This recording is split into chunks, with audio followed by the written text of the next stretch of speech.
നമ്മൾ അടുത്ത ചോദ്യത്തിലേക്ക് കടക്കുക. ഒരു വ്യക്തി ജപിക്കേണ്ടത് അയാൾക്ക് എന്തെങ്കിലും ഒരു കാരണം കൊണ്ട് പ്രത്യേക താല്പര്യമുള്ളതോ ഏതെങ്കിലും തരത്തിൽ ഇഷ്ടദേവത എന്നൊക്കെ പറയുന്ന പോലെ അങ്ങനെ ഒരു ഇഷ്ടദേവതനെയാണോ ജപിക്കുന്നത്? പൊതുവെ പറയുന്ന ഒരു അഭിപ്രായമാണ് ഇഷ്ടദേവത സാഖ്യം എന്നൊക്കെ പറയാറ്. ഇഷ്ടദേവത എന്ന് പറഞ്ഞാൽ നമുക്ക് ആത്മീയതയിലെ ഒരു ആരംഭകാലത്ത് തോന്നുന്ന ഒരു ഭക്തി, അല്ലെങ്കിൽ ആ ദേവതയുടെ കഥ, ദേവതയുടെ സ്വരൂപം, അല്ലെങ്കിൽ പ്രത്യേകമായ ഒരു അട്രാക്ഷൻ എന്നൊക്കെ പറയില്ല, എന്താ പറയുക, ഒരു വശ്യം, അതൊക്കെ ചില ദേവതകളോട് തോന്നുന്നത് സ്വാഭാവികമാണ്. അത് പൂർണ്ണമായിട്ടല്ലെങ്കിലും പൂർവജന്മ വാസന കൊണ്ട് അങ്ങനെ സംഭവിക്കും. പിന്നെ ആരെങ്കിലുമൊക്കെ പറയുന്നത് കേട്ടിട്ട് അങ്ങനെ ഇപ്പൊ ശ്രീവിദ്യാ സമ്പ്രദായത്തിലൊക്കെ അനേകായിരം ആളുകൾ വന്നത് പറഞ്ഞു കേട്ടിട്ടും അതിലൊരു ശ്രീവിദ്യക്കാരനാന്ന് പറയുന്നതിലൊരു അഭിമാന രതി ഉണ്ടായിട്ടുണ്ട്. അങ്ങനെ ശ്രീവിദ്യാ പദ്ധതിയിലേക്കൊക്കെ വന്ന് ശ്രീവിദ്യയൊക്കെ നേടിയ ആളുകൾ ധാരാളം. അങ്ങനെ ഒരു കൃത്രിമമായി ഇഷ്ടം സൃഷ്ടിച്ചവരും ഉണ്ട്. ഇന്ന ആള് ശ്രീവിദ്യക്കാരനാന്ന് പറഞ്ഞാൽ അതിലൊരു, ഞാൻ ശ്രീവിദ്യയുടെ കഥ പറഞ്ഞുള്ളൂ. ഇഷ്ടദേവത ചില ആളുകൾക്ക് ചില ദേവതകളോട് ഇഷ്ടമുണ്ട്, ചില ദേവതകളോട് ഇഷ്ടം ഇല്ലതാനും തിരിച്ചുണ്ട്. ഇപ്പൊ ശിവന്റെ അമ്പലത്തിൽ മാത്രം പോണ ഒരു ശിഷ്യൻ ഇവിടെ ഉണ്ട്. പുള്ളിക്ക് ശിവൻ എന്ന് പറഞ്ഞാൽ പുള്ളി കാശിയിൽ വരെ വരും, നമ്മുടെ കൂടെ വന്നു. ഇപ്പൊ കുംഭമേളയ്ക്ക് പോയി തൊഴുത്തുന്നു. അപ്പൊ വിഷ്ണുവിന്റെ ക്ഷേത്രത്തിൽ പോയില്ലെങ്കിൽ ചോദിച്ചാൽ നമ്മളെ വരും. പക്ഷെ പുള്ളിക്ക് അടിസ്ഥാനപരമായി വിഷ്ണുവിന്റെ ക്ഷേത്രത്തിൽ നിൽക്കാൻ അദ്ദേഹത്തിന് താല്പര്യമില്ല. അപ്പൊ വിഷ്ണു വിരോധിയൊന്നുമില്ല, പുള്ളിക്കൊരു ഇഷ്ടം തോന്നണില്ല. വിഷ്ണു എന്ന് പറഞ്ഞാൽ ഒരു ഇഷ്ടം. അതെന്താ ഇഷ്ടപ്പെടാത്തതെന്ന് പറഞ്ഞാൽ അങ്ങനെ പറയാൻ പറ്റില്ല. നമുക്ക് അങ്ങനെ ഇഷ്ടം ഉണ്ടാക്കാം. ചില ആളുകളോട് നമുക്ക് ഇഷ്ടമില്ല, ചില സിനിമാ നടന്മാരോട് പ്രത്യേക ഇഷ്ടമൊക്കെ തോന്നുന്നുണ്ട്, ചില കഥാപാത്രങ്ങളോട് ഇഷ്ടമില്ല, ചില നോവലില്. അതെന്താന്ന് വെച്ചാൽ അത് അവരുടെ മനസ്സിന്റെ ഒരു നിലയാണ്. പക്ഷെ ഒരു ജ്ഞാനഗുരുകുലത്തിൽ ചെന്നാൽ എനിക്ക് ഇഷ്ടപ്പെട്ടത് കൃഷ്ണനാണ് എന്ന് പറഞ്ഞു കഴിഞ്ഞാൽ ആ ഇഷ്ടദേവതാ മന്ത്രം അവന് കൃഷ്ണനോട് ഇഷ്ടമുണ്ടെന്ന് പറഞ്ഞാൽ അവന് വൈഷ്ണവമായ സമ്പ്രദായത്തില് പോവേണ്ട ആളാണെങ്കിൽ ചിലപ്പോൾ ഗുരുവിന് വേണമെങ്കിൽ അവന് ഇഷ്ടപ്പെട്ട ഒരു ഗോപാല പദ്ധതി ഇഷ്ടം പോലെ ഉണ്ടല്ലോ. ദ്വാദശാക്ഷര പദ്ധതിയുണ്ട്, മഹാരാജഗോപാലം വരെയുള്ള പദ്ധതികളുണ്ട്. അപ്പൊ ഏതെങ്കിലും ഒരു പദ്ധതിയിലൂടെ മന്ത്രം പറഞ്ഞു കൊടുക്കാം. ചിലപ്പോൾ അയാളുടെ ഇഷ്ടദേവത എന്ന് പറഞ്ഞാൽ അയാൾ ഇഷ്ടപ്പെട്ടു വരുന്ന ദേവത മന്ത്രം അയാൾക്ക് പറ്റാത്തതാണെങ്കിൽ ഗുരു അത് കൊടുക്കില്ല. അപ്പൊ അത് അയാൾക്ക് ആ ഇഷ്ടം അയാൾക്ക് വൈരുദ്ധ്യം ഉണ്ടാക്കാൻ വേണ്ടിയുള്ള, പക്ഷെ ബോധജന്മ ദുരിതം കൊണ്ട് വൈരുദ്ധ്യത്തിന് വേണ്ടിയിട്ടുള്ള ഇഷ്ടമാക്കി തീർക്കും. പിന്നെ ചില ഗുരുകുലത്തിൽ ചെന്നിരുന്നാൽ ആ ഗുരുകുലത്തിലുള്ളതേ കൊടുക്കുള്ളൂ, നിങ്ങൾക്ക് ഇഷ്ടപ്പെട്ടതോ ഇവന് വേണ്ടതോ കൊടുക്കില്ല. അപ്പൊ അത് വൈരുദ്ധ്യം. അയാളുടെ ഈ ജ്ഞാനത്തിലേക്ക് എത്തിക്കാൻ പറ്റുന്ന, അല്ലെങ്കിൽ ഞാൻ ആദ്യം പറഞ്ഞ പോലെ ചില ദേവതകളുടെ പൂർത്തീകരണത്തിന് ചില ദേവതകളെ ഉപാസിച്ച് അതിന്റെ ഇതും കൂടെ വരേണ്ടതുണ്ടെങ്കിൽ ഗുണപരിവർത്തനത്തിന് അതെല്ലാം നോക്കിയിട്ടാണ് അത് ചെയ്യുക. അതും ഒന്നിച്ചൊന്നും ഘട്ടം ഘട്ടമായിട്ടായിരിക്കും ചെയ്യുക. അപ്പൊ അതില് ചില ഗുരുകുലത്തിൽ അവർക്ക് ചില പദ്ധതിയുണ്ട്, അവർ ആ പദ്ധതിയിൽ ആദ്യം തൊട്ട് പറഞ്ഞു കൊടുക്കും. ശ്രീവിദ്യാ ഗുരുകുലങ്ങളിൽ ചില ഗുരുകുലങ്ങളുണ്ട്, അവനെ ഇഷ്ടപ്പെട്ടതും അവനായതുകൊണ്ട് പ്രത്യേകിച്ചൊന്നുമില്ല. അവിടുത്തെ പദ്ധതിയിൽ ചെന്നാൽ ഉടനെ ഒരു മന്ത്രം പറഞ്ഞു കൊടുക്കും, അതാണ് അതിന്റെ പദ്ധതി. അവരെ പറ്റി പറയാൻ പറ്റില്ല, കാരണം അവിടെ ചേർന്നവർക്ക് അതേ കൊടുക്കുള്ളൂ, അതിൽ വേണമെങ്കിൽ കേൾക്കുള്ളൂ. അത് ചിലപ്പോൾ നേരെ വിരുദ്ധമാവും ഇവർക്ക്. അങ്ങനെ വിരുദ്ധമായ ഒരാൾ നാളെ കഴിഞ്ഞവിടെ വന്നായിരുന്നു, എല്ലാം കുഴപ്പമില്ലാണ്ടിരുന്നത്. അയാൾ പോയി ഒരു സ്ഥലത്ത് പോയിട്ട് അയാൾ പഠിച്ചു, അയാൾക്ക് എല്ലാം വിരുദ്ധമായി, വിദ്യ മുഴുവൻ വിരുദ്ധമായി, ആകെ അസ്വസ്ഥമായി, ഉറങ്ങാൻ പറ്റുന്നില്ല, ഉപയോഗിക്കാൻ പറ്റുന്നില്ല, ആകെ കുഴപ്പമായി. വളരെ സമാധാനമായിട്ട് ഇരുന്ന് ശാന്തിയായിട്ടിരുന്ന് എന്തോ നാമൊക്കെ തെറ്റിക്കൊണ്ടിരുന്ന ആൾ, ഗായത്രി മന്ത്രം കൃത്യമായിട്ട് ജയിച്ചിരുന്ന ആളാണ്, ഒരു വൈഷ്ണവനായിരുന്നു. അയാൾ പോയി ഏതോ ഒരു ഗുരുകുലത്തിൽ കേരളത്തിന്റെ പുറത്ത് എവിടെയാണ്ട് പോയിട്ട് ഒരു ഗുരുകുലത്തിൽ പോയിട്ട് എന്തോ ഒരു ആർഭാടം തോന്നിയിട്ട് എന്തോ ഒരു ശ്രീവിദ്യാ പദ്ധതിയിലോ എന്തോ ഒരു ശാസ്ത്രീയ സമ്പ്രദായത്തിൽ കയറി. അപ്പടി വൈരുദ്ധ്യമായി അയാൾ ഉറങ്ങാൻ പറ്റുന്നില്ല, കേൾക്കാൻ പറ്റില്ല, ആകെ വിഷമായി. അപ്പൊ അത് ഞാൻ ഗുരുവാണ്, എന്റെ കയ്യിലുള്ള കൊടുക്കും, ഇവനിത് ആവശ്യമില്ലല്ലോ എന്ന് വിചാരിക്കാൻ പറ്റുന്നു. നമ്മളായ ഒരാള് ജ്ഞാനവഴിയിൽ പോയി ഒരു ഭേദപ്പെട്ട സാധകനായിരിക്കുന്ന ആളെ നമുക്കൊരാളെ കിട്ടുമെന്ന് വിചാരിച്ച് അങ്ങനെയാണ്. ഇവിടെ ഇപ്പൊ നമ്മൾ ഒറ്റ ആളെ എടുക്കില്ല, ഞാൻ ചെയ്യണത് അവർ ചെയ്തോളുന്നില്ല, ആളെ കൂട്ടാനിരിക്കണവര് ആളെ കൂട്ടൂലോ. അപ്പൊ അങ്ങനെ ആളെ കൂട്ടാനായിട്ടാണെങ്കിലും അവർക്ക് അത് അവര് ജനിച്ചോണ്ടിരിക്കുന്ന സമ്പ്രദായത്തിന് ഒരു കുഴപ്പമില്ലാത്തൊരു ഇപ്പൊ ജനിച്ചോണ്ടിരിക്കണ ജനിച്ചാൽ ഞാനൊന്ന് അനുഗ്രഹിക്കാം, നീ ഇപ്പൊ ചെയ്തോണ്ടിരിക്കണ ചെയ്യും എന്ന് പറഞ്ഞാൽ ആളെ കൂട്ടിയാതില്ലോ, കുഴപ്പത്തിലാക്കേണ്ടതായിരിക്കും. അപ്പൊ കുഴപ്പത്തിലാക്കുകയാണ് ഞാൻ ഒരാളെ കുഴപ്പത്തിലാക്കുകയാണെന്നുള്ള അറിവ് തന്നെ ആ ഗുരുവിന് ചിലപ്പോൾ ഉണ്ടാവില്ല.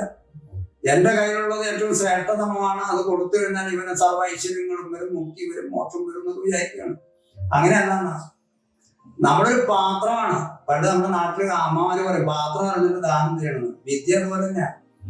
ആ പാത്രം മുതൽ അയാളിലിരിക്കുന്ന വൈവിധ്യപൂർണമായിട്ടുള്ള ജീവിതങ്ങളുടെ അനേക ജന്മങ്ങളിലെത്തതിന്റെ വാസനകളും ദുരിതങ്ങളും ഉപാസിച്ച ദേവതകളും അത് ബാധയായിട്ടുള്ള ദേവതകളും രക്ഷസുകളും ഒക്കെ ഉണ്ടാവും.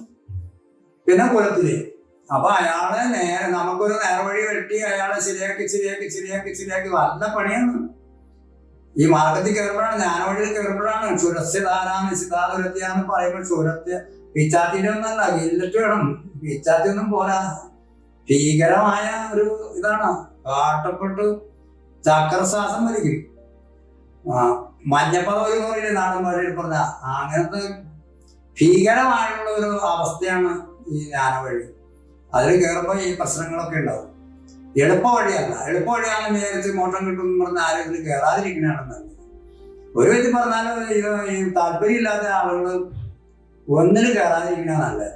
പിന്നെ ഇഷ്ടദേവത വിഷയം, നിങ്ങൾ ഇഷ്ടദേവത ഉണ്ടെങ്കിൽ തന്നെത്താൻ ഇരുന്ന്, ഞാൻ ആദ്യം പറഞ്ഞ പോലെ ഒരു ഇഷ്ടദേവത വേണമെങ്കിൽ തന്നെത്താൻ എന്തെങ്കിലും ഒരു നാമം ജപിക്കുക. പക്ഷെ ഒരു ഗുരുകുലത്തിൽ പോയി കഴിഞ്ഞാൽ ആ ഇഷ്ടദേവത ഏതാണ് അവർ പറഞ്ഞാൽ അതനുസരിച്ചിട്ടുള്ള എന്തെങ്കിലും ഒരു വഴി ഉണ്ടോ എന്ന് നോക്കാം. അല്ലെങ്കിൽ ആ ഗുരുവിനെ ഞാൻ ഇവിടുത്തെ മാർഗം ഇതാണെന്ന് അയാളെ ബോധ്യപ്പെടുത്തണം. അപ്പൊ അയാൾക്ക് താല്പര്യം ഇല്ലെങ്കിൽ വേറെ ആ മാർഗമുള്ള സ്ഥലത്തിൽ പോയിട്ട് അയാൾക്ക് സ്വീകരിക്കാം. അപ്പൊ ആ കൃഷ്ണനെ ഇഷ്ടമുള്ളവർക്കാണെങ്കിൽ ഒരു വൈഷ്ണവ സമ്പ്രദായത്തിൽ പോയിട്ട് കൃഷ്ണൻ, ഇപ്പൊ ഹരേ കൃഷ്ണയൊക്കെ ഉണ്ടല്ലോ, വലിയ മാർഗമാണ്. ആള് പോയി കൃഷ്ണൻ അല്ലാതെ ബാക്കിയൊക്കെ പശകാലം പറയും മണിയാര്. അപ്പൊ ഇവർക്ക് കൂടുതൽ സന്തോഷമാവും. അപ്പൊ അങ്ങനെ എല്ലാവരും തന്നെ ചില ആള് പറയുന്നുണ്ട്. അപ്പൊ അവർക്ക് ആ മാർഗമായിരിക്കും. അങ്ങനെയാണെങ്കിൽ പോയി അവിടെ നിന്ന് എടുക്കുകയായിരിക്കും നല്ല, ഗുരുവിനെ സ്വീകരിക്കുന്നതായിരിക്കും നല്ല. പക്ഷെ ജ്ഞാനവഴിയിൽ പോകുന്നുണ്ടെങ്കിൽ അവന്റെ ഇഷ്ടദേവതാ മാർഗം തന്നെയാണ് ശരിയെന്ന് ഞാൻ ആദ്യം പറഞ്ഞ പോലെ പരീക്ഷിച്ചു. എനിക്ക് ഇഷ്ടം കൃഷ്ണനെയാണ്, കൃഷ്ണന്റെ മാർഗമാണോ നല്ലതെന്ന് നോക്കാമല്ലോ.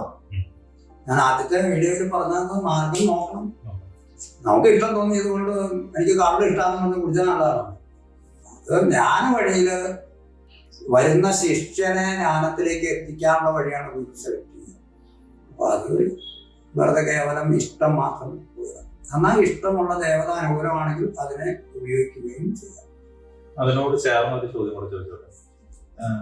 മന്ത്ര ഉപദേശം നൽകാൻ ആരാണ് ശരിക്കും യോഗ്യതയുള്ള ആൾ എന്ന് വെച്ചാൽ, ചിലര് ഒരു ദീക്ഷയൊക്കെ വാങ്ങി കുറച്ച് ജപിച്ച് കഴിയുമ്പോൾ തന്നെ വേറെ മറ്റുള്ള ആൾക്കാർ ഉപദേശിക്കുന്നത് കാണും. അതിനോട് ഉത്തരം പറയാന്ന് പറഞ്ഞാൽ ഭയങ്കര പ്രശ്നമാണ്. കാരണം ഇതൊക്കെ അങ്ങനെ ഉപദേശിക്കുന്ന ആളുകൾക്ക് ഒരു മനോവിഷമം ചിലപ്പോൾ ഉണ്ടാവും. സത്യം പറയണമെന്ന് ചില സമയത്ത് സത്യം പറയാൻ പറ്റില്ല എന്ന് പറയുന്നത്, സത്യം പറഞ്ഞുകൂടാ എന്ന് പറയുന്നത്. അപ്പൊ അതില് ഉപദേശം കൊടുക്കുക, ദീക്ഷ കൊടുക്കുക എന്ന് പറഞ്ഞാൽ കൊടുക്കാൻ തുടങ്ങിയാൽ ഗുരുവായി. ഗുരുതത്വം എന്തായാലും നമുക്ക് പിന്നീട് ഗൗരവമായിട്ട് ചർച്ച ചെയ്യാം. ഗുരു ആവുക എന്ന് പറഞ്ഞാൽ ഒരാൾക്കൊരു മന്ത്രം പറഞ്ഞു കൊടുത്താൽ ഒരു സാങ്കേതികമായിട്ട് ഗുരുവായി. പക്ഷെ ഗുരു എന്ന തത്വത്തിലേക്ക് ആ ഗുരു ഉയരണമെങ്കിൽ അഖില ദുരിതങ്ങൾ ഒഴിഞ്ഞ് തന്നിൽ നിന്ന് ശിഷ്യ പരമ്പരയിലേക്ക്, തന്റെ കുടുംബത്തിലെയോ തന്റെയോ തന്റെ പൂർവജന്മങ്ങളിലെയോ തന്റെ ഗുരുപരമ്പരയിലോ ഒരു ദുരിതവും ശിഷ്യ പരമ്പരയിലേക്ക് ഒഴുകാത്ത വിധം ശുദ്ധിയായിരിക്കണം. അങ്ങനെ ഒരു ശുദ്ധ നില എന്തായാലും ഗുരുവായിപ്പോയി, ഉപദേശം തുടങ്ങി. ആ ശുദ്ധ നില കൈവരിക്കാനുള്ള ഒരു സത്യസന്ധത അയാൾ നേടിയെടുക്കും. ഗുരു ആയിപ്പോയാണെങ്കിൽ ഗുരു അല്ലാണ്ടാക്കാൻ പറ്റും. അതിനുള്ള ഒരു പദ്ധതി മാർഗം നമ്മുടെ നാട്ടിൽ ഇല്ല. പക്ഷെ ഇപ്പൊ ഉദാഹരണത്തിന് ഇപ്പൊ അജി ചോദിച്ച ചോദ്യം വളരെ ഗൗരവമുള്ളത്. കാരണം ഇപ്പൊ ശ്രീവിദ്യാ സമ്പ്രദായമുള്ള ഒരു ഗുരു സമ്പ്രദായത്തിൽ നിന്നാണെങ്കിൽ ഗുരു ആവണമെങ്കിൽ ചില സമ്പ്രദായങ്ങളിൽ കുറെ വിധാനങ്ങളുണ്ട്. ആ വിധാനം ഉണ്ടെങ്കിലേ ഗുരു ആവാം. അപ്പൊ അത് ആ സമ്പ്രദായത്തിനനുസരിച്ച് സമ്പ്രദായത്തിലെ വിധാനങ്ങൾ നമ്മൾ മനസ്സിലാക്കണം. ഉദാഹരണത്തിന് ശ്രീവിദ്യാ സമ്പ്രദായത്തിലുള്ള ഒരു ഗുരുകൂടാന്ന് ചെയ്യാം. ഇപ്പൊ ഇവിടെ തന്നെ ചില ഗുരുകുലങ്ങളുണ്ട്. ആ ഗുരു സമാധി ആയാൽ മാത്രമാണ് വേറൊരാൾക്ക് അവിടെ ഗുരു ആവാൻ പറ്റുള്ളൂ എന്ന് പറയും. അപ്പൊ ആ ഗുരു സമാധി ആവാൻ വേണ്ടി ദിവസം ഒരുപാട് കഴിക്കാൻ പറ്റില്ല. അപ്പൊ ആ ഗുരു ചെറുപ്പമാണെങ്കിൽ അയാൾ ചിലപ്പോൾ 100 വയസ്സ് വരെ ഇരിക്കണം. ഗുരു ആണെങ്കിൽ നല്ലതാണല്ലോ, ഒരു ഗുരു ഉണ്ടല്ലോ ഓൾറെഡി. നമ്മളും കൂടെ ഗുരു ആവേണ്ട കാര്യമില്ല. വിദ്യ കൊടുക്കാനുള്ള ആൾ ഓൾറെഡി അനുഭവത്തിന് ഉണ്ടല്ലോ. അപ്പൊ നമ്മൾ ഗുരു ആവണം എന്നുള്ള എന്താ നിർബന്ധമുള്ള? വിദ്യ കൊടുക്കാനുള്ള ആൾ മതിയല്ലോ. ഞാൻ ഗുരു ആയതുകൊണ്ട് പ്രത്യേകിച്ച് ഈ നാട്ടിൽ വലിയ കാലത്തൊന്നുമില്ല. അപ്പൊ ശ്രീവിദ്യാ ഗുരുകുലത്തിലുള്ള ഒരു സമ്പ്രദായത്തിലുള്ള ആളാണെങ്കിൽ ആ സമ്പ്രദായത്തിൽ പറഞ്ഞിട്ടുള്ള വിധി അനുസരിച്ചുള്ള എല്ലാ മന്ത്രങ്ങളുടെയും എങ്ങനെ പുരസ്കരണമൊക്കെ തേടുന്നതിന് ഓരോ സമ്പ്രദായത്തിലും ഓരോ വിധികളുണ്ടാവും. ചില മന്ത്രങ്ങൾ പുരസ്കരണം ചെയ്യാൻ പറ്റും, ചിലത് ജപിച്ചാൽ മതി. അപ്പൊ അത് പുരസ്കരണം പൂർണ്ണദീക്ഷിതനായിരിക്കണം. അപ്പൊ ശ്രീവിദ്യാ സമ്പ്രദായത്തിലാണെങ്കിൽ ഒരു പൂർണ്ണദീക്ഷിതനായുള്ള ആൾക്കാണ് അയാൾ ഗുരു ആവുന്നുണ്ടെങ്കിൽ അത് നിയോഗമാണ്, ഈശ്വരന്റെ നിയോഗമാണ്. ഞാൻ പൂർണ്ണദീക്ഷിതനായതുകൊണ്ട് ഗുരു ആയിക്കോളും നിയമമില്ല. ഈശ്വര ഗുരു നിശ്ചയിക്കുകയാണെങ്കിൽ ഗുരു ആവണമെന്ന് നിശ്ചയിച്ചിട്ടുള്ള ഒരാളാണെങ്കിൽ അയാള് ഈ ഗുരുവിന്റെ സമാധിക്ക് ശേഷം പദ്ധതിയാണെങ്കിലും പൂർണ്ണദീക്ഷിതനായ ഒരാൾക്ക് ഗുരുവാണ്. പക്ഷെ ചില ഗുരുകുലങ്ങളിൽ പൂർണ്ണദീക്ഷിതനായുള്ള ഗുരു ശിഷ്യന്മാർ ഒരുപാടുണ്ടെങ്കിലും ചില ആളുടെ ഗുരുവാകുന്നുള്ളൂ. ഇപ്പൊ കേരളത്തിൽ നമ്മുടെ മാധവജി എന്ന് പറയുന്ന ഒരു മഹാത്മാവുണ്ടായിരുന്നു. അദ്ദേഹത്തിന് കുറെ ശിഷ്യന്മാരുണ്ട്, 50 ശിഷ്യന്മാരുണ്ടെന്ന് എൻ്റെ അറിവ്. കുറെ പേരൊക്കെ നമുക്കറിയാം, എല്ലാവരെയും നമുക്കറിയില്ല. അവരെല്ലാവരും ഗുരുക്കന്മാരല്ല. അതിൽ പ്രശസ്തന്മാരായിട്ടുള്ള ആളുകൾ ഒരാൾക്ക് പോലും വിദ്യ കൊടുക്കാത്തവരുണ്ട്. 1 2 പേരൊക്കെയാണ് അതിൽ ഗുരുക്കന്മാരായിട്ട് 2 3 അല്ലെങ്കിൽ 4 പേരേ ഉള്ളൂ. 50 പേര് ശിഷ്യന്മാരുണ്ടെങ്കിൽ പകുതിയിലധികം പേരും ഗുരു ആയിട്ടില്ല. എന്നാൽ വലിയ സാധകന്മാരാണ് താനും. അവര് ഗുരു ആവാൻ യോഗ്യതയില്ല എന്നിട്ടല്ല, ആ ഗുരു പദ്ധതി കൊണ്ടുനടക്കാനുള്ള അതിന്റെ പ്രാരബ്ധം വെക്കണ്ട. കാരണം ഇത് കൊണ്ടുനടക്കാന്ന് പറഞ്ഞാൽ ഇപ്പൊ ഈ ശിഷ്യന്മാരൊക്കെ കാര്യം നോക്കി ഇവരൊക്കെ കയറുന്നത് അവരവർക്ക് തന്നെ കയറാൻ വേണ്ട പാടാവർക്കറിയാം. അപ്പൊ അവര് ബാക്കിയുള്ളവരെ കയറ്റി എത്തിച്ചു കൊണ്ടുവരാന്നുള്ള ബുദ്ധിമുട്ട് നോക്കിയിട്ടായിരിക്കും. പിന്നെ അവർക്കൊരു ഉൾവിളി, ആ ഗുരുപരമ്പരയിൽ നിന്ന് ഉൾവിളി നീ ഗുരു ആവണമെന്ന് സ്വന്തം ഗുരു പറയുന്നില്ലേ? അങ്ങനെ ഉണ്ടാവും. അപ്പൊ മാധവജി പ്രത്യക്ഷമായിട്ട് അവരോട് നീ ഗുരു ആവണം എന്ന് പറഞ്ഞാലേ അവരുടെ കാര്യമുള്ളൂ. അങ്ങനെയുള്ളവരുമായിരിക്കാം. അപ്പൊ ആ നിർദ്ദേശം വരാത്തതുകൊണ്ടായിരിക്കും, അല്ലാണ്ട് ഒരു യോഗ്യത ഇല്ലാത്തതുകൊണ്ടല്ല. ഞാൻ മാധവജിയോട് പറഞ്ഞത് മാധവജി മഹാത്മാവായിരുന്നു, സമ്പൂർണ്ണമായിട്ട് തനിക്ക് വ്യക്തിക്ക് വേണ്ടിയിട്ടൊക്കെ ജീവിതം മാറ്റി വെച്ചിട്ടാണ്. നമുക്ക് അറിയുന്ന ഒരാളെന്നല്ല അദ്ദേഹം, നമുക്ക് അറിയുന്ന ഒരാളായിരുന്നു, ഒരുപാട് പരിചയം ഉള്ള ഒരാളായിരുന്നു. എല്ലാവരും നല്ല മിടുക്കന്മാരായുള്ള ശിഷ്യന്മാരാണ്. പക്ഷെ അപ്പൊ അത് എന്തായാലും ഗുരു ആവണമെങ്കിൽ ആ പൂർണ്ണ ദീക്ഷ ഉണ്ടാകും, അതിന് യാതൊരു തർക്കമില്ല. അപ്പൊ എനിക്കൊരു മന്ത്രം കിട്ടി, ബാലാമന്ത്രം കിട്ടിയിട്ട് ഒരു ബാലാമന്ത്രം മേടിച്ചിട്ട് പോയി ഞാൻ 1 ലക്ഷം ജയിച്ചു, 1 കോടി ജയിച്ചു, എനിക്ക് ബാലാവിദ്യയുണ്ട്, ഈ ഗുരു ആവാന്ന് ആ സമ്പ്രദായത്തിൽ ഗുരു ആവാൻ പറ്റില്ല. ഗുരുവായിട്ട് അയാളെ പൂർണ്ണനായിട്ടില്ല. ഞാൻ 1 കോടി ജയിച്ചിട്ടുണ്ടാകും, ബാലാദേവി പ്രതിഷ്ഠായിരിക്കും. പക്ഷെ അയാളുടെ സമ്പ്രദായ വിദ്യകളുടെ പൂർത്തീകരണം വരുത്താത്ത ആളാണ്. ഇനി കർമ്മ വഴിയാണെങ്കിൽ തന്നെ, ജ്ഞാന വഴി അതിന്റെ പഠിച്ചിട്ടില്ലെങ്കിലും സമ്പ്രദായ വിദ്യകൾ പൂർത്തിയാക്കാത്ത ആളുകളാണ്. അപ്പൊ സമ്പ്രദായ വിദ്യ പൂർത്തിയാക്കാത്ത ഒരാൾ ഗുരുവായി കഴിഞ്ഞാൽ സമ്പ്രദായ വിദിതം ഗുരുശാപം പോലത്തെ ഒരു അംശമെങ്കിലും വരും. അങ്ങനെ ചെയ്യാൻ പാടില്ല. ഇപ്പൊ എന്നിൽ നിന്നൊരു ശിഷ്യൻ പണ്ട് ദീക്ഷ എടുത്തിട്ട് ബാലാ ദീക്ഷ എടുത്ത് കുറച്ച് നാൾ കഴിഞ്ഞപ്പോൾ പുള്ളി എന്നെ എടുത്തിട്ട് ഞാൻ പ്രാവശ്യം ദീക്ഷ കൊടുക്കാതിരിക്കും, അതെങ്ങനെ ചെയ്യണമെന്ന്. ഏത് ബാലാ ദീക്ഷ എടുത്തിട്ടുള്ളൂ, വിദ്യ പോയിട്ട് അതിന്റെ അടുത്ത് പോലും ഉണ്ടായിരുന്നു. ഒരു 3 ലക്ഷം തിരിച്ചു. അപ്പോഴത്തേനും പുള്ളി ദീക്ഷ കൊടുക്കാന്ന് ആലോചിക്കുകയാണ്. പുള്ളി ഗുരു ആവാൻ ഭ്രാന്തി കയറി നിൽക്കുകയാണ്. ഞാൻ പറഞ്ഞു ആ അപ്പുറത്തെ പീഠത്തിലൊരു വസ്ത്രവും വെറ്റിലാണ് ഞങ്ങൾ വെച്ചത്, ഈ സമ്പ്രദായം ഉപേക്ഷിച്ചിട്ട് ഇയാൾ എന്താണ് ചെയ്തോളാം. അതങ്ങനെ ഞാൻ ഒരാൾ പറഞ്ഞു വരുത്തില്ലേ, മര്യാദ വേണ്ടേ? മര്യാദ ഇയാൾ കാണിക്കണം. മര്യാദ എന്ന് പറഞ്ഞാൽ ഞാൻ ആളെ വിളിച്ചിരുത്തിയിട്ടാണോ, അതെങ്ങനെയാ കൊടുക്കണമെന്ന് പറയാൻ പാടില്ല.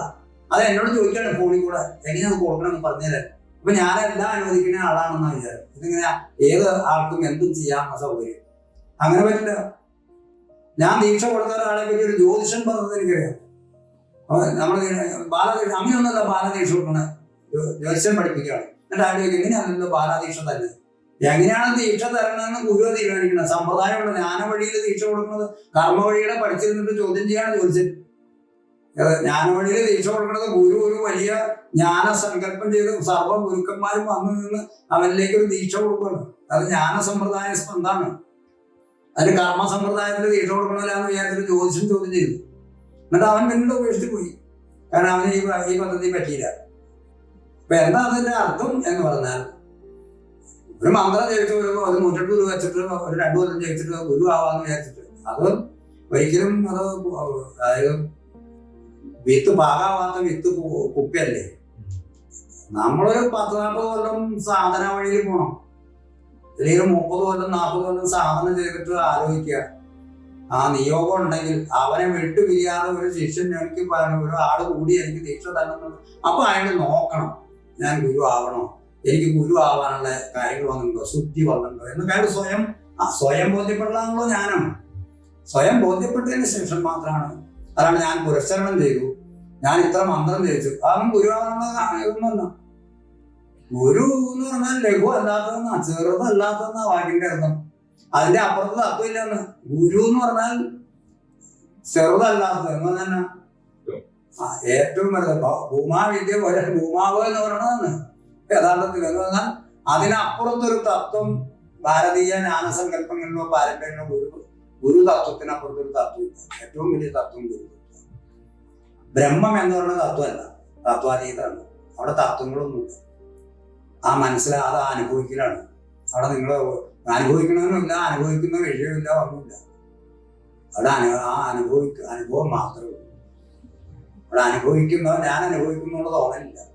തോന്നുന്നുണ്ടെങ്കിൽ അവൻ അല്പതമമായിട്ട് ഒരു ചെറിയ കാര്യങ്ങൾ ശരിയാവാനുണ്ട്. അവിടെ സമ്പ്രജ്ഞാത സമാധി വരില്ല, അസമ്പ്രജ്ഞാതം വരില്ല. ഞാൻ അനുഭവിക്കുന്ന ഞാനും കൂടെ പോകുമ്പോഴാണ് അനുഭവം മാത്രം. അപ്പൊ ഗുരു എന്ന് പറഞ്ഞാൽ ഒരു ഏകമുഖമായിട്ട് ചിന്തിക്കാൻ പറ്റില്ല.